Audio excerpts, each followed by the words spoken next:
Lasă unde voi.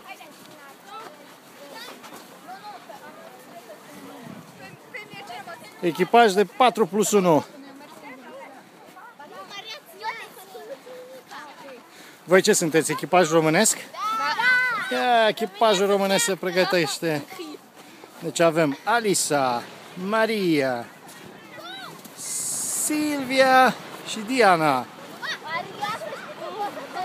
Go! Fără țipete nu se poate. Sigur că nu. De ce ori țipa? Nu știu. Super au ajuns. Uite, se vede și traficul spre Montreal.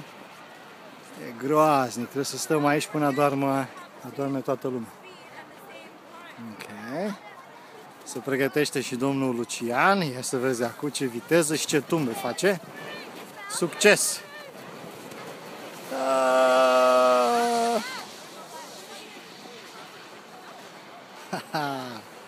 Super! Ia să plece și cameramanul.